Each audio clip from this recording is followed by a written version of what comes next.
पिछले वीडियो में हमने महमूद गजनवी के बारे में अध्ययन किया, जिसने भारत पर अनेकों बार आक्रमण किया और भारत की अपार धन संपदा को लूटकर अपने देश ले गया।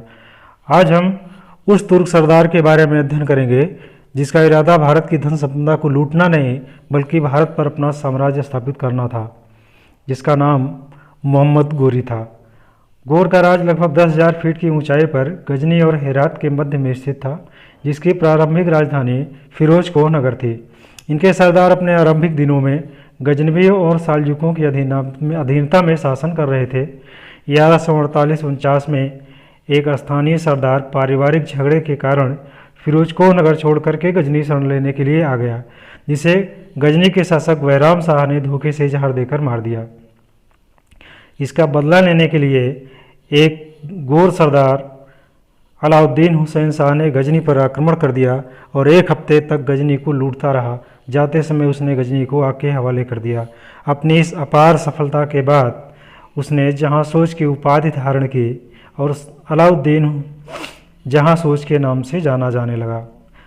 अलाउद्दीन की मृत्यु के बाद उसका पुत्र सैफुद्दीन गोर का शासक बना।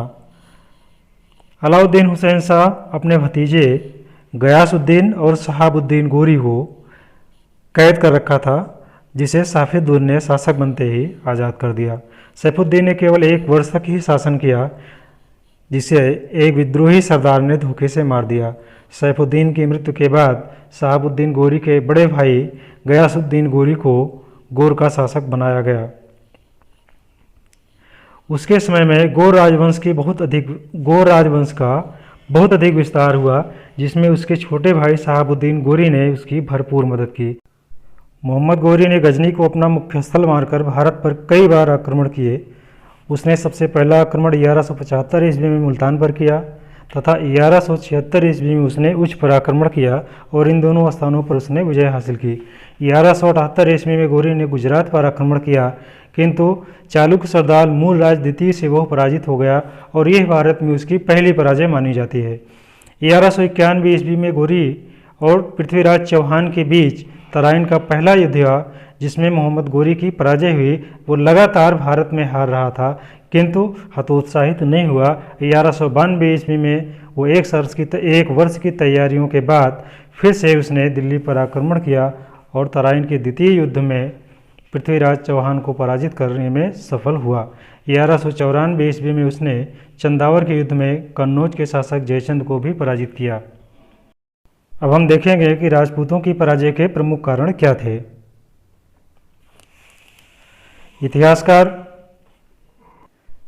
इतिहासकार हसन निजामी और मिनहाज सिराज ने तुर्की विजय को दैवी कृपा माना है, जबकि फक्र मुदब्बिर ने अदबुल हर्ब में राजपूतों की पराजय के लिए सैनिक कारण को उत्तरदायी माना है।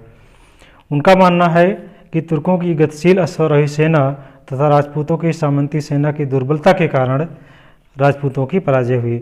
वहीं जगन्नाथ सरकार ने राजपूतों की पराजय के 3 मुख्य कारण माने हैं।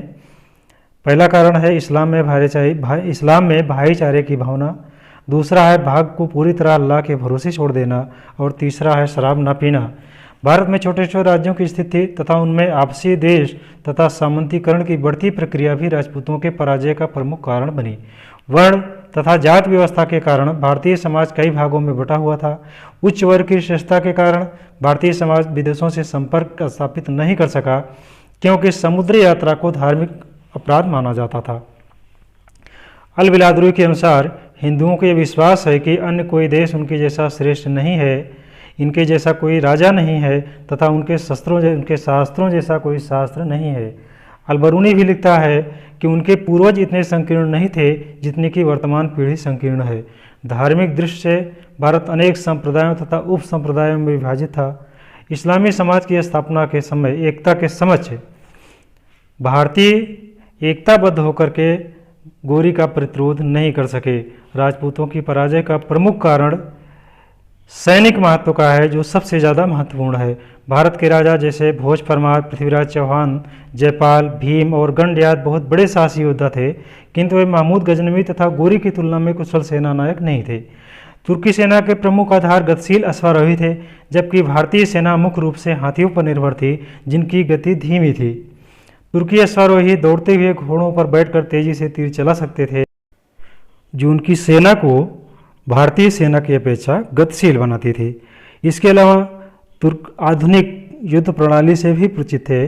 उन्होंने भारतीयों के किलों को तोड़ने के लिए मंजनिक और आराधा नामक यंत्रों का उपयोग किया, जिससे वो बहुत ही ज़्यादा प्रभावशाली सिद्ध हुए। अब हम देखेंगे कि तुर्की आक्रमण का भारत पर क्या प्रभाव पड़ा।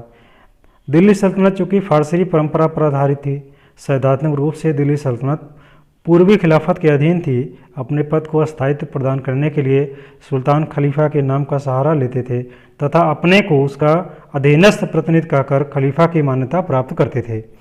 इल्तुतमिश दिल्ली सल्तनत का वो पहला शासक था जिसे खलीफा ने भारत के सुल्तान के रूप में मान्यता दी थी। मुस्लिम शासकों में उत्तराधिकार का कोई स्पष्ट नियम नहीं था, शक्ति ही सत्ता का प्रमुख साधन था। तुर्कों ने भारत में अक्ता प्रणाली का प्रारंभ किया, जो कि भारत में पहली बार इस तरह की प्रणाली की स्थापना हुई थी। तुर्कों ने भारत पर अपना साम्राज्य स्थापित करने के बाद प्रमुख हिंदू सरदारों को उनके पद से हटा दिया और शेष से कुछ शर्तों पर अधीनता स्वीकार करवा ली।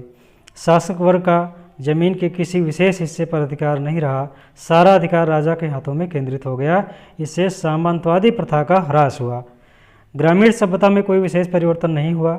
हिंदुओं और मुसलमानों की कर व्यवस्था लगभग समान हुई थी। गोरी ने ऐसे सिक्के चलाए जिनकी एक ओर लक्ष्मी की आकृति तथा दूसरी ओर देवनागरी में उसका नाम अंकित है। मोहम्मद हबीब का मानना है कि उत्तर भारत पर तुर्कों की विजय का एक महत्वपूर्ण पहलू नगरीय क्रांति थी, जबकि फ़क्र मुदब्बिर ने गोरी की प्रारंभिक विजयों तथा नव स्थापित तुर्की राज्य का प्रत्यक्ष विवरण प्रस्तुत किया है।